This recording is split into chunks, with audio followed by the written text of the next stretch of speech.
నువ్వు ఎవ్వరితో చెప్పకపోయినా ఇందాక టిక్కులు కొట్టకురా అని నాతో తిప్పుకుంటూ చేసిన డాన్స్ చూసి త్రిషాకి డౌట్ వచ్చింది.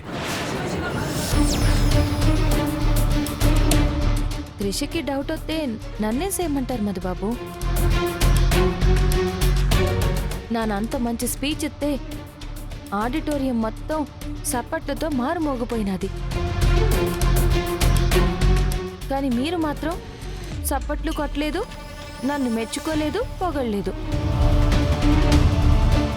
ఎవరి పెళ్ళామైనా అంత పెద్ద ఎత్తున ప్రశంసలు అందుకుంటే ఏ భర్త అయినా సంతోషిస్తాడు.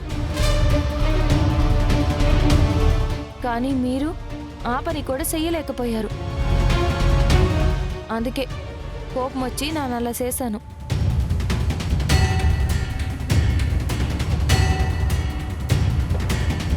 అయినా త్రిషకు వచ్చింది అనుమానమే కదా మధుబాబు. నిజం తెలిసిపోయినట్టు అంత సీరియస్ అయిపోతున్నారెందుకు? కూల్గా ఉండండి. మనం దాస్తున్న నిజం రేపో మాపో అయినా అందరికీ తెలియాల్సిందే కదా.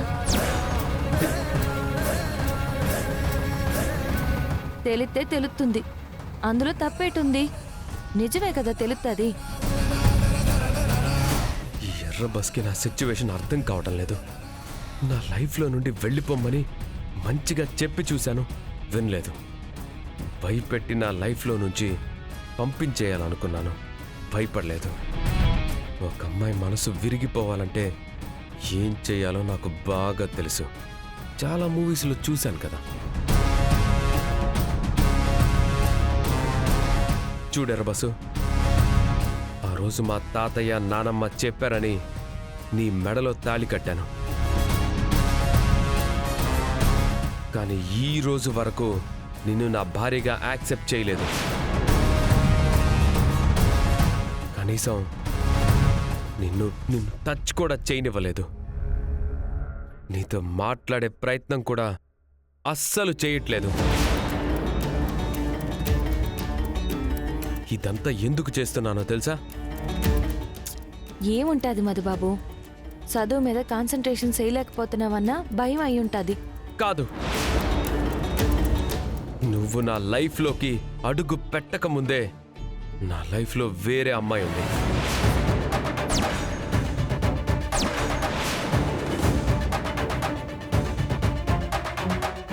నా లైఫ్ అయినా నా వైఫ్ అయినా ఆ అమ్మాయే అనుకున్నాను.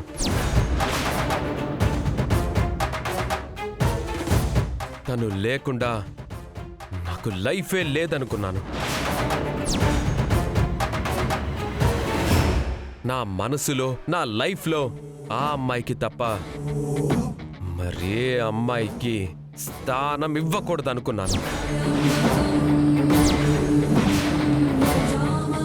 నిన్ను దూరం పెడుతుంటే, నీతో అయిష్టంగా మాట్లాడుతుంటే నువ్వే అర్థం చేసుకొని వెళ్ళిపోతావు అనుకున్నాను.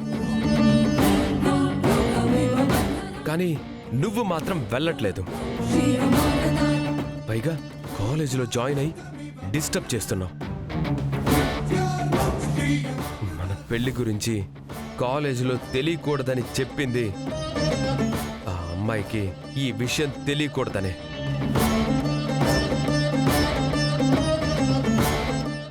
సినిమా కథలు నాకు చెప్పకండి మధుబాబు. సినిమా? మీ మనసులో ఎవ్వరూ లేరు. అట్టా ఉండుంటే నాకెప్పుడో తెలిసిపోయేది. మీరు అబద్ధం చెప్తున్నారు. నో, నేను నిజమే చెప్తున్నాను. అట్టగైతే ఆ అమ్మ ఎవరో చెప్పండి.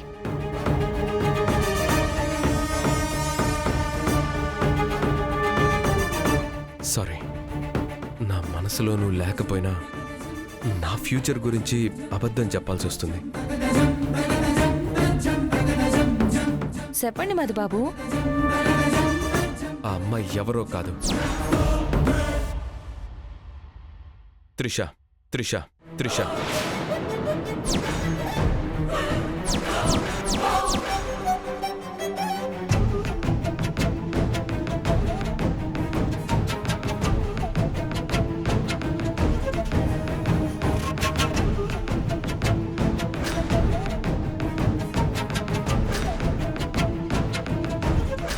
హ్యాపీనెస్ని వెతుక్కుంటూ నేను వచ్చేశాను.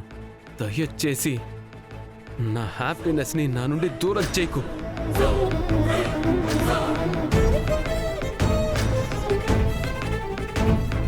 అవును, నేను ప్రేమించింది, పెళ్లి చేసుకోవాలని కలలు కంది త్రిషనే.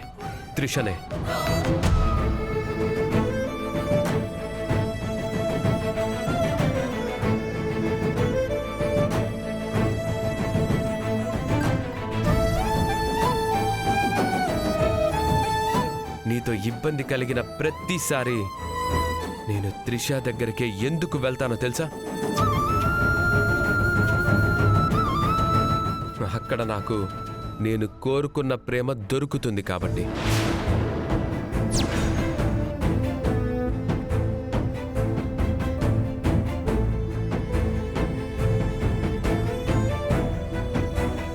నాకు హ్యాపీనెస్ దొరుకుతుంది కాబట్టి.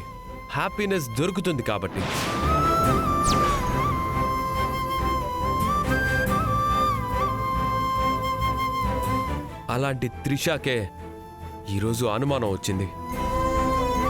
ఇది ఇలాగే వదిలేస్తే కాలేజ్ మొత్తానికి అనుమానం వస్తుంది. త్రిష నాకు దూరం అయిపోతుంది. అది నేను తట్టుకోలేను. అందుకే నిజం చెప్పేశాను.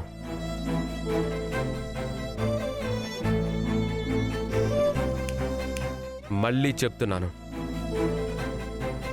ఈ జన్మకి నా మనసులో త్రిషాకి తప్ప మరెవరికీ స్థానం లేదు.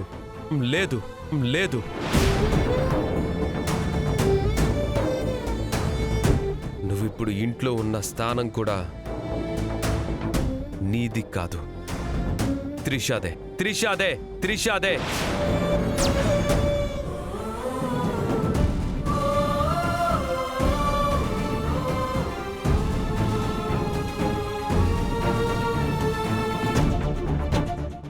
నిన్ను చూసిన ప్రతిసారి త్రిష ఉండాల్సిన ప్లేస్లో నువ్వున్నందుకు చాలా ఇబ్బంది ఫీల్ అవుతున్నాను.